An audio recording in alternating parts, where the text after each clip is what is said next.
நல்ல குழந்தை மணி பிறக்கையிலே அது குடும்ப ஜபம் ஜெபிப்பதும் ஜெபிக்காமல் இருப்பதும் பெற்றோர் வளர்ப்பினிலே நடுவர் அவர்களே, எனக்கு ஒரு கேள்வி. நாங்கள் குழந்தைங்க எங்கிருந்து கற்றுக்கிறோம்? பெற்றோர்களை பார்த்துதானே. அம்மா தினமும் ஜெபிச்சா நாங்கள் ஜெபிப்போம், அப்பா பைபிள் படித்தா நாங்கள் படிப்போம். ஆனால் வீட்டில் யாரும் ஜெபிக்கிறோன்னா நாங்கள் எப்படி கற்றுக்கிறோம்? அம்மா வீட்டில் உட்காந்து சீரியல் பார்க்குறதும் அப்பா ரோட்டில் உட்காந்து வெட்டிக்கார பேசுகிறதையும் பார்க்கலாம். நாங்கள் எப்படி ஜெபிப்போம்? வெறும் வாயால சொன்னால் போதாது.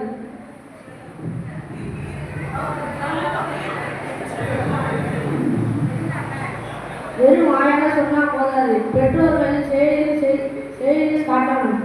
நைட்டு 10 மணி வரை அம்மா வீட்டில் உட்காந்து சீரியல் பார்த்தா நாங்களும் அவர்களோடு சேர்ந்து சீரியல் தானே பார்க்க முடியும். குழந்தைகள் எதை பார்க்கிறார்களோ அதையே பின்பற்றுகிறார்கள். பெற்றோர்கள் வாழ்க்கையில் ஜபத்திற்கு முதலீடு கொடுக்காத போது குழந்தைகளும் அதை ஒரு பெரிய விஷயமாகவே கருதவில்லை. சொல்லிக் கொடுப்பதை விட செய்து காட்டுவதை அதிக தாக்கம் ஏற்படுத்தும் என்று கூறி விடைபெறுகிறேன். நன்றி.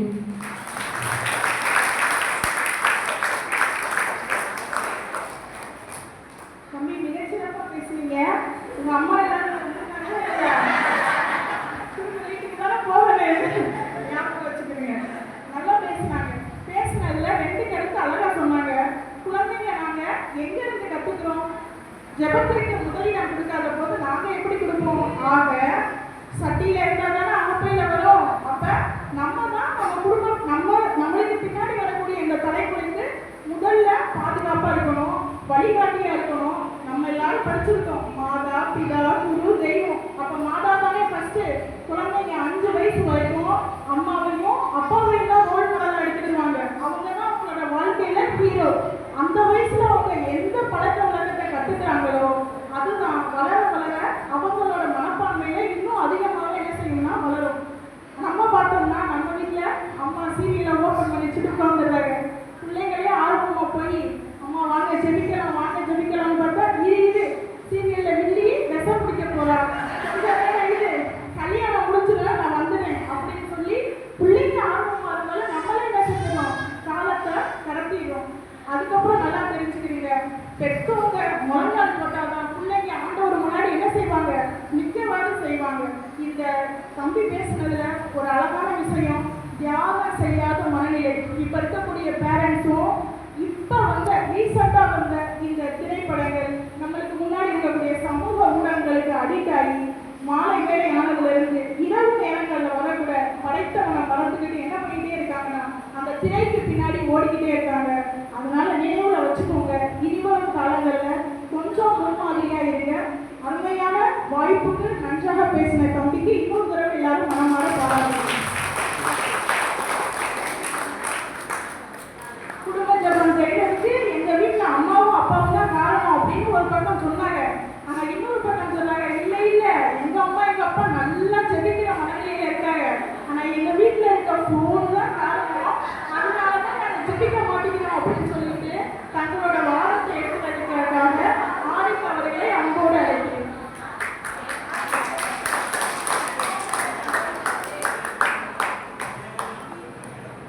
அனைவருக்கும் வணக்கம். நடுவர் அவர்களே, எதிரணியினர் அருமையாக சொன்னார்கள். பெற்றோர் தான் குடும்ப ஜபம் புரிவதற்கு காரணம். அவங்க பேசின பார்த்து ஒரு செகண்ட் நானே ஆஃப்லைன் ஆகிட்டேன். நம்ம பெற்றவங்க தான் நம்மளை கெடுக்கிறாங்கன்னு அப்படி ஒரு அபாரமான பேச்சு போங்க. சரி, இப்போ நம்ம கதைக்கு வருவோம். அம்மா அப்பா ஜெயிக்கிறதுனால தானே நாங்கள் ஜெயிக்க மாட்டேங்கிறோம். எதிர் தரப்பினர் சொன்னது உண்மைதான், அது நாங்களே ஏற்றுக்கொள்கிறோம். அம்மா அப்பாவை கிடைக்கிறது அந்த போனுங்க. அம்மா உட்காந்து ஹாட்ஸ்டாரில் சீரியல் பார்க்குறதும் அப்பா யூடியூப்ல ரீல்ஸ் பார்க்குறதும், இப்படி இருந்தால் நாங்கள் எப்படி ஆண்டவரை பார்க்குறது? அம்மா உட்காந்து ஒரு பக்கம் ஃபோனை பார்க்க, அப்பா உட்காந்து இன்னொரு பக்கம் ஃபோனை பார்க்க, ஆண்டவர் உட்காந்து நம்மளை பார்த்து இவர் ஜபம் பண்ணுவாங்களா மாட்டாங்களா? இந்த காலகட்டத்தில் நம்ம ஆண்டவரை தேடுறோமோ இல்லையோ, பொழுதோட ஆன்லைனில் தான் தேடிருக்கோம். அப்போ எப்படி நடுவர் வருது? இவர் பேச்ச பார்த்தா ஜெபம் பண்றதுக்கு தடை, இவர் பேச்சாதான் இருக்கும் போல, ஃபோன் கிடையாது போல. தம்பி நல்லா பேசுறீங்க.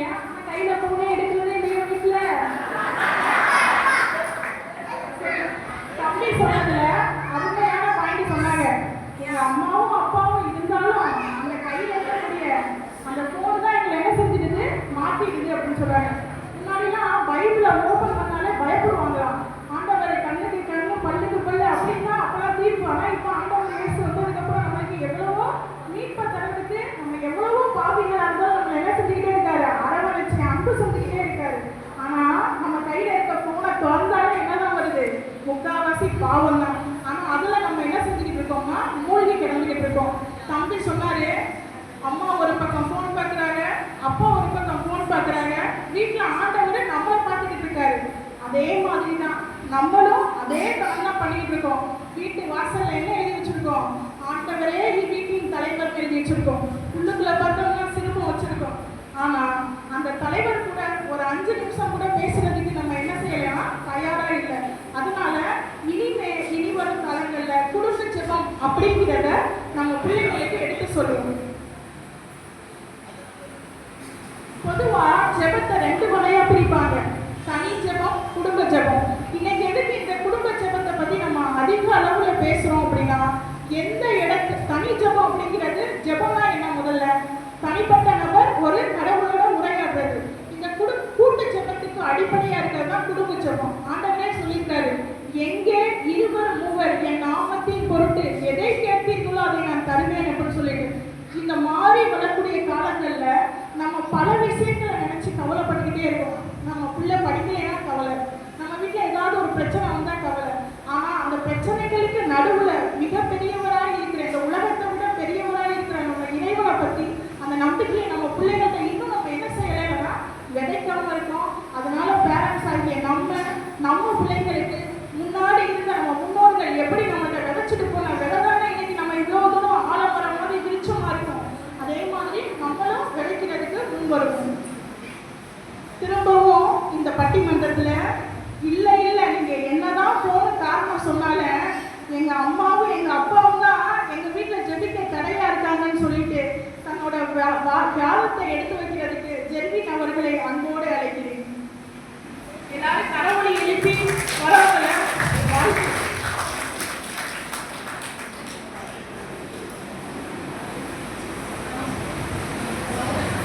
இயேசுவுக்கு புகழ். நடுவரே, என்னதான் செல்போன் என்றாலும் பெற்றோர்களின் மிக முக்கிய கடமையானது அவர்களின் குழந்தைகள் கடவுளுக்கு உகந்த பிள்ளைகளாக சரியாக வளர்ப்பதுதான் மிகப்பெரிய பொறுப்பு. அந்த காலகட்டத்தில் உள்ள பெற்றோர்கள் என்னதான் வேலைக்கு போனாலும் என்னதான் நடந்தாலும் இரவு ஜெபம் ஜெபிக்காமல் அவர்களின் வீட்டிற்கு வந்து உறங்க மாட்டார்கள். ஆனால் இந்த காலகட்டத்தில் உள்ள பெற்றோர்கள் அப்படி இருக்காங்களான்னு கேட்டா இல்லவே இல்லை.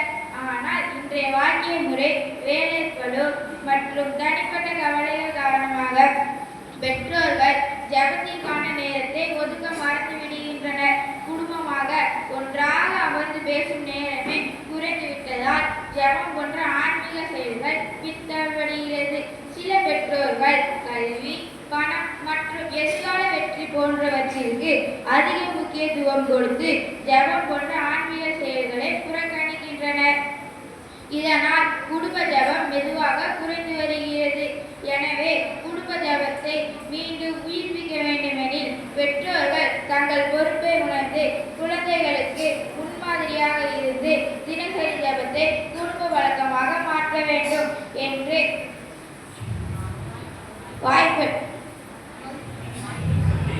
பேச வாய்ப்பளித்த அனைவருக்கும் நன்றி.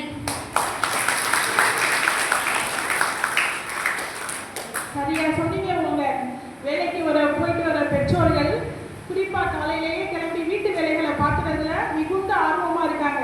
ஆனா சாயங்காலம் வந்தவங்க உடல்ல ஏற்படக்கூடிய சோர்வு அவங்களால அடுத்த கட்ட நடவடிக்கை என்ன செய்ய முடியல, எடுத்துக்க முடியல. அதனாலதான் ஆண்டவராக இயேசுவே சொல்லியிருக்காரு, உங்கள் உடல் வந்து சோர்வுக்கு உள்ளாகும். ஆனா உங்களோட மனம் வந்து என்ன செஞ்சிடக்கூடாது, ஒரு நாள் சோர்ந்து போயிடக்கூடாது. அதனால மனம் தளராம இறைவனிடம் எந்நேரம் வேண்டும் அப்படின்னு சொல்லி தந்திருக்காங்க. ஆனா நம்ம அதை என்ன செய்யறதே இல்லை, சொல்லி தரதே இல்லை. சீரியல்ல வரக்கூடிய அழுகை காட்சிகளை பார்த்தோன்னே நம்ம வீட்டுல நம்மளுக்கே தெரியாம என்ன செய்யறோம், சேலம் முந்தானியை எடுத்துக்கிட்டு கண்ணை கசக்கிறோம்.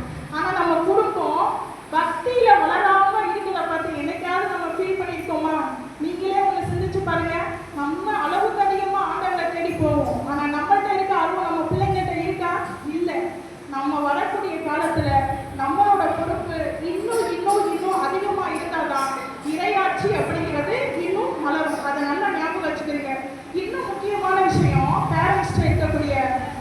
முக்கியமான விஷயம், ஒவ்வொரு டியூஷன் எங்கே இருக்கோ கரெக்டாக அனுப்பிடணும். எங்கெங்கே ஸ்பெஷல் கிளாஸ் நடத்துகிறாங்களோ அங்கே அனுப்பிடணும். ஆனால் பரலோக பாடம் அப்படிங்கிறது ஒன்று இருக்கு. நானே வழியும் உண்மையும் வாழ்வும் அப்படின்னு ஆண்டவர் சொல்லியிருக்காரு. என் அருள் உனக்கு போதும்னு சொல்லியிருக்காரு.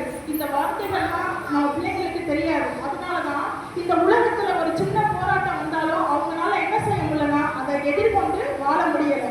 அதனால தான் தம்பி அருமையாக சொன்னாங்க, எங்கள் வீட்டில் நாங்கள் ஜெபிக்க ஆர்வமாக இருக்கோம், ஆனால் எங்கள் அம்மாவும் எங்கள் அப்பாவும் வேலைக்கு போயிட்டாங்க, எங்களால் என்ன செய்ய மாட்டேங்கிறாங்க, எங்களுக்கு ஜெபத்தை சொல்லித்தர மாட்டேங்கிறாங்க அப்படின்னு சொன்னாங்க. இதுவும் ஏற்றுக்கொள்ளக்கூடிய கருத்தாக தான் இருக்கு. அதனால பெற்றோர்களே கொஞ்சம் சிந்திச்சு பாருங்க. என்னதான் குடும்ப ஜெபம் ஜெபிக்க பெற்றோர்கள் தான் காரணம். 2 பேரும் ஆணித்தரமா பேசினால இன்னும் விட்டு கொடுக்காம ரீசெண்டா வந்த மொபைல் போன் தான் எங்களை கெடுத்துக்கிட்டே இருக்கு அப்படின்னு சொல்லிட்டு தன்னோட விவாதத்தை எடுத்துக்கிறதுக்கு அடுத்து அருமையான சிறுமி லெஸ்லின் அவர்களை அன்போடு அழைக்கிறேன்.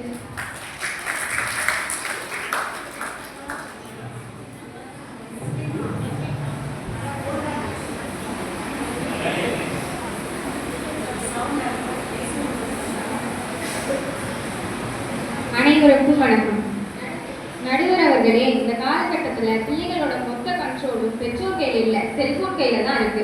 காலையில் எந்திரிச்சோடனே செல்போனு, ஸ்கூல் விட்டு வந்தோடனே செல்போனு, தூங்கும்போது செல்போனு, சாப்பிடும்போது செல்போனு, 24 மணி நேரமும் பெற்றவங்க பிள்ளைகளோட இருக்காங்களோ இல்லையோ செல்போன் அவங்க கூட இருக்கு. பிள்ளைகளுக்கு ஸ்கூல் ஆன்லைன், பெற்றோர்களுக்கு வேலை ஆன்லைன், இப்படி குடும்பமாக ஆன்லைன்லேயே போயிட்டா கடைசியில் கடவுள் ஆஃப்லைன் போயிட்டாரு. இப்படி இருந்தால் எப்படி குடும்பத்தில் குடும்ப ஜெபம் பண்ண முடியும்? மொபைல் ஃபோன் குடும்ப ஜெபத்தோட நேரத்தை மட்டும் இல்லை, குடும்பத்தோட நேரத்தையும் நமக்கே தெரியாமல் மொத்தமாக அழிச்சிட்டு வருது. 5 நிமிஷம் ஜெபம் பண்ணுறதுக்கு நமக்கு டைம் இல்லை, ஆனால் மணிக்கணக்காக நம்ம மொபைல் ஃபோன் பார்த்துக்கிட்டு இருப்போம். பிள்ளைகளை கண்ட்ரோல் பண்ண வேண்டிய பெற்றோர்களே மொபைல் ஃபோன் பார்த்துக்கிட்டு இருக்காங்க. நன்றி, வணக்கம். நல்லா பேசுனீங்க. செல்போன் தான் எங்களை இன்னும் ஆட்டி படைக்குது அப்படிங்குது அவங்களோட வாதத்தை சொன்னாங்க. எல்லாரும் திரும்ப அவங்களுக்கு ஒரு மகிழ்ச்சி நிமிஷமா கடவுளை எடுத்து பாருங்க. பிள்ளைங்க எப்பவுமே முன்வந்து பேசினாலும் சரி, ஆடினாலும் சரி, ஏதோ ஒரு விஷயத்தை செய்யறாங்கன்னா நம்ம முன்னாடி உட்காந்து பார்த்துக்கிட்டு இருக்காம அவங்களை இன்னும் என்கரேஜ் பண்ணதான் அவங்க அடுத்தடுத்த மேடைகள் என்ன செஞ்சுக்கிட்டே இருப்பாங்கன்னா ஏறிக்கிட்டே இருப்பாங்க. ஓகேவா? ஸோ இந்த விஷயத்துல என்ன சொன்னாங்க, எங்கள் வீட்டில் குடும்ப ஜெபம் நடக்காததுக்கு முக்கியமான காரணம் மொபைல் ஃபோன் தான் அப்படின்னு சொன்னாங்க. ஒரு சின்ன கதை. ஒரு மிகப்பெரிய செல்வந்தர் இருந்தார். அவங்க வீட்டில் என்ன பண்ணாங்கன்னா பெரிய அதிநவீன தொழில்நுட்பங்களோட கூடிய ஒரு வைஃபை கனெக்ஷன் வச்சுட்டாங்க. ஆனால் அந்த வைஃபை கனெக்ஷனில் அவரோட ரூமுக்கு மட்டும் அந்த சிக்னல் என்ன செய்யலையா, கிடைக்கலையா. ஒரு பெரிய இன்ஜினியரை கூப்பிட்டு என்ன பண்ணாரா, என்னோட மொபைலுக்கு இந்த சிக்னலே கிடைக்க மாட்டேங்குது, என்ன பாருங்க அப்படின்னு சொன்னாராம். அப்போ அந்த இன்ஜினியர் பார்த்துட்டு சொன்னாரா, உங்கள் ரூமில் பெரிய பெரிய இரும்பு அலமாரிகளும் பெரிய பெரிய எலக்ட்ரானிக் ஐட்டம்ஸ் இருக்கு, அதனால இந்த சிக்னல் பாஸ் ஆகிறதுக்கு என்ன செய்யலாம், ஜாமா இருக்கனால அந்த சிக்னல் உங்கள் ஃபோனுக்கு வர மாட்டேங்குது அப்படின்னு சொன்னாராம். அதே மாதிரி தான் இன்னைக்கு நம்மளை படைச்ச இறைவன் நம்மளுக்காண்டி ஏங்கிக்கிட்டு இருக்காரு. நம்ம உலகத்துல அம்மா அப்பா நம்மளோட பேசாம இருந்தோம்னா எவ்வளவு வருத்தப்படுவாங்க. உங்க பிள்ளைங்க நம்மகிட்ட பேசாம வருத்தப்படுவாங்களா, பட மாட்டாங்களா? அதே தாகத்தோட தான் நான் தாகமா இருக்கிறேன்னு எனக்கு சொன்னார்ல, அந்த தாகம் ஒவ்வொரு பிள்ளைகளையும் நினைச்சுதான் ஒரு தாகத்தோட இருக்காரு. அதே மாதிரி தான் நம்ம கையில போனை வச்சிருக்கனால நம்மளுக்கும் அவருக்கும் இடையில உள்ள கனெக்ஷன் என்ன செஞ்சதுன்னா கட் ஆகுது. அதனால ஆண்டவருக்கான நேரத்தை ஆண்டவருக்கும் கொடுத்து அவருக்கான நன்றியை நம்ம இனிவரும் காலக்கல்யாணம் செய்யறதுக்கு முயற்சி எடுப்போம். முன்னாடி என்ன பண்ணுவாங்க அப்படின்னா, தூக்கம் வருது அப்படின்னு சொல்லிட்டு ஜெபத்தை நிப்பாட்டினாங்க. ஆனா இப்ப மொபைல்ல போட்டிருக்க டேட்டா காலியாகுன்னு சொல்லிட்டு என்ன செய்வாங்க, போய் உட்கார்ந்து மொபைலை நோண்டாங்க. அப்ப அதுல இருக்க கவலை இதுல நம்மளுக்கு என்ன செய்ய மாட்டேங்குது, வர மாட்டேங்குது. வாட்ஸ்அப்ல ஸ்டேட்டஸ் வைக்கிற நினைக்கிற நம்மளோட ஸ்டேட்டஸ் ஆண்டவர்கிட்ட எவ்வளவு இருக்கு அப்படின்னு நம்ம கொஞ்சமாவது என்ன செய்யணும், சிந்திச்சு பார்க்கணும். முன்னாடிலாம் ஆண்டவரே எங்களை காவலில் இருந்து காப்பாற்றோம் அப்படின்னு சொல்லி ஜெபிச்சாங்க. ஆனா இப்ப இருக்கக்கூடிய ஜெனரேஷன் என்ன பண்றாங்க, ஆண்டவரே எங்களை காவலில் இருந்து காப்பாற்றும் சொன்னேன், டக்குன்னு மொபைல் எடுத்து பிளாஷ் லைட் அடிச்சிடுறாங்க. அந்த அளவுக்கு மொபைல் என்ன செஞ்சிருக்காங்க, அடிக்ட் ஆகிருக்காங்க. ஸோ கொஞ்சம் மைண்ட்ல நம்ம வச்சுக்கிடுவோம். இந்த மொபைல் ஃபோன் அப்படிங்கிறது வாட்ச் மாதிரி. அதுல பேட்டரி தான் பேரண்ட்ஸ். வாட்ச் என்ன செய்யும்? டைமை மட்டும்தான் காட்டும். ஆனா அதனால காலத்தை என்ன செய்ய முடியாது? மாற்றி அமைக்க முடியாது. நம்ம பேரண்ட்ஸ் ஆகிய நம்ம தான் அதுல இருக்கக்கூடிய பேட்டரி மாதிரி இருந்து இனி வரும் காலங்கள்ல வரக்கூடிய எதிர் தலைமுறைகளை இன்னுமாய் ஆண்டவர் பக்கம் திருப்புறதுக்கு நம்மளால முடிஞ்ச ஒரு அடிப்படை விஷயம் இந்த குடும்ப ஜெபத்தை நம்ம வீட்டில் என்ன செய்வோம்? பயிற்சிப்போம். அடுத்து மூன்றாவதாக, இன்னும் நான் விட மாட்டேன், நீங்க என்னதான் சொன்னாலும் எங்க அம்மா தான் காரணம், எங்க அப்பா தான் காரணம் அப்படின்னு சொல்லிட்டு தன்னோட விவாதத்தை தொடங்குறதுக்காண்டி தம்பி பிரைசன் அவர்களை அன்போடு அழைக்கிறேன்.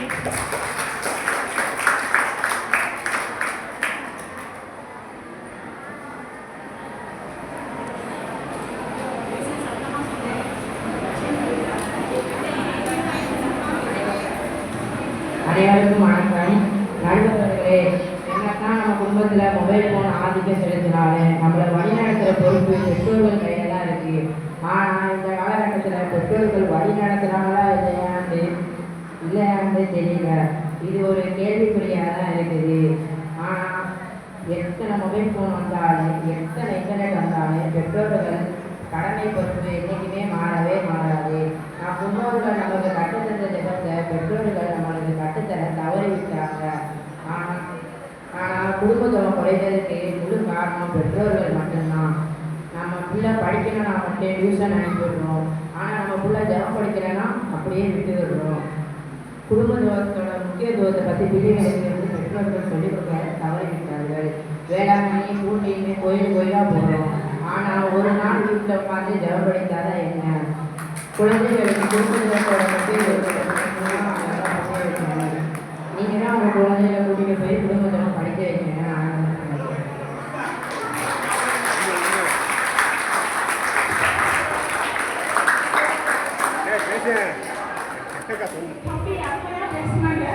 எங்க அம்மா என்ன செஞ்சாங்க? ஜெபம் படிக்க மாட்டேங்கிறாங்க. ஆனா வேளாங்கண்ணிக்கும் பூட்டி வரைக்கும் என்ன செஞ்சாங்க? கூட்டிட்டு போயிருந்தாங்க அப்படின்னு சொன்னாங்க. அதாவது பெற்றோர்களாகிய நாம பல நேரங்கள்ல வீட்டுக்கு வெளியே இருக்கிற மாதிரியா நம்மளோட பக்தி வாழ்க்கைக்கு என்ன செஞ்சுக்கிறோம்? வெளியில வெளியே வச்சு காட்டுறோம். உள்ளுக்கு என்ன செய்யறது கிடையாது. உண்மையான பக்தி உணர்வை நம்ம பிள்ளைங்கள்ட்ட வளர்க்கறது கிடையாது. அதாவது பக்தி ஒரு பக்தனா நம்ம பிள்ளைங்களை வளர்க்கறதே தவிர சீடத்துவ வாழ்க்கை அப்படிங்கிறத நம்ம பிள்ளைங்களுக்கு என்ன செய்யறது இல்லை, கற்றுக் கொடுக்கறது இல்லை. அதனாலதான் ஒரு சின்ன கஷ்டம் வந்தாலே எங்களை என்ன ஏசு காப்பாற்ற போறாரு, நீங்க நம்ம ஏசப்பட்ட கேட்டு எனக்கு என்ன செய்யவே இல்லை அப்படின்னு சொல்லிடுறாங்க. ஆனா ஆண்டவர் சொல்லியிருக்காரு, இறுதி வரை மன உறுதியுடன் இருப்பவரே மீட்கப்படுவார் அப்படின்னு சொல்லியிருக்காரு. அப்ப எந்த நிலை வந்தாலும், உயர்வானாலும் தாழ்வானாலும், பவுலடியார் சொல்லியிருக்காருல்ல, வறுமையோ பட்டினியோ இன்னலோ இடரோ எந்த சூழ்நிலை வந்தாலும் என்ன செஞ்சிருவேன், நான் ஆண்டவரோட இருப்பேன் அப்படின்னு சொன்னாரு. அந்த மனநிலைய நம்ம பிள்ளைங்கள்ட்ட உருவாக்கணும். என்னதான் இந்த குடும்ப ஜெபம் நம்ம பேசிட்டு இருக்கோம். இந்த குடும்ப ஜெபத்தினால என்னென்ன பலன்கள் நம்மளுக்கு கிடைக்குது அப்படிங்கிறத கொஞ்சம் கவனிங்க. ஃபர்ஸ்ட், நம்ம வீட்டுல மேல என்ன செய்யறாங்க? வீட்டுல ரூஃப் போடுறோம். வீட்டுக்கு மேல என்ன செய்யறோம்? அரண் போடுறோம்ல. நம்ம வீடை கட்டிட்டு மேல எதுவுமே போடலைன்னா என்ன செஞ்சிடும்? மழையோ இடியோ புயலோ அடிச்சுக்கிட்டு ஓடிடும். ஆனா எந்த வீட்டுல குடும்ப ஜெபம் இருக்கோ, எந்த வேதனை, எந்த கஷ்டம், என்ன தோல்வி இருந்தாலும் கடவுள் அவர் என்ன செய்யவே மாட்டாங்கன்னா விட்டு விலகவே மாட்டாங்க. இதுதான் ஒரு கதை சொல்லுவாங்க. ஒரு அப்பாவும் ஒரு மகன் என்ன செய்வாங்கன்னா கப்பல்ல போய்கிட்டு இருந்தாங்களாம். கப்பல்ல போய்கிட்டு இருக்கப்ப பலமான காற்று வீசுச்சு, புயல் காற்று வீசுச்சு. அப்போ ஆண்டவரோட போன சீடர்களே என்ன செஞ்சாங்க? ஆண்டவரே, நாங்க சாக போகிறோமே, உங்களுக்கு பயமா இல்லையா? ஆண்டவர் நல்லா தூங்கிட்டு இருந்தாரு. அப்ப நம்பிக்கை குன்றியவர்களே அப்படின்னு ஆண்டவர் கேட்டாரு. அதே மாதிரிதான் இந்த மகன் அவங்க அப்பாட்ட கேட்டிருக்காரு, அப்பா பெரிய என்ன அவருக்கு புயல் வருது, நம்ம தப்பிச்சிருவோமா அப்படின்னு. அப்ப அவங்க அப்பா, அடியில பாரு, கப்பலுக்கு அடியில பாரு, ஒரு பெரிய ஆங்கர் இருக்கு, ஒரு பெரிய நங்கூரா இருக்கு, அது நம்ம என்ன செய்யும்? காப்பாற்றுவோம் அப்படின்னு சொன்னாரு. அதே மாதிரிதான் நம்ம வீட்டுல எப்ப நம்ம அதிக அளவுல ஆண்டவரை தேடுறோமோ அந்த அளவுக்கு ஆண்டவர் நம்ம என்ன செய்வார்னா உயர்த்தி வைப்பாங்க. ரெண்டாவது என்னன்னா ஒற்றுமை பிறக்கும். நம்ம குடும்பமா ஒன்னா சேர்ந்து உட்கார ஆரம்பிச்சிட்டாலே நம்மளுக்குள்ள உள்ள மனக்கசப்புகள் ஆட்டோமேட்டிக்கா என்ன செஞ்சிருந்தா நீங்கிடும். ஒருவர் மற்றவர்களாக செபிக்கக்கூடிய மனநிலை தானாவே நம்மளுக்கு என்ன செஞ்சிடும் உருவாகிடும். இந்த மனநிலையை ஆவியானவர்களே நம்மளுக்கு என்ன செஞ்சிருவாங்கன்னா உருவாக்கி கொடுத்துருவாங்க. மூணாவது என்ன அப்படின்னா மன்னிக்கக்கூடிய மனப்பான்மை நம்ம கிட்ட உருவாகும். ஓகேவா? நம்மளுக்கு ஒருவர் மன்னிச்சு உறவுகள்ல இன்னும் பிணைப்புகளை ஏற்படுத்த நம்மளுக்கு ஒரு வாய்ப்பா இந்த குடும்ப ஜெபம் திகழும். அதனால தொடர்ந்து இந்த குடும்ப ஜெபத்தை நம்ம குடும்பத்துல பழக்கப்படுத்திக் கொள்ள கொஞ்சம் முயற்சி செய்யுங்க. ஸோ இறுதியாக நாங்கள் இன்னும் விட்டுக்கிற மாட்டோம். ரீசெண்டா வந்த மொபைல் போன் தான் நாங்க தான் இந்த தீர்ப்புல முதன்மையா இருப்போம் அப்படின்னு சொல்லி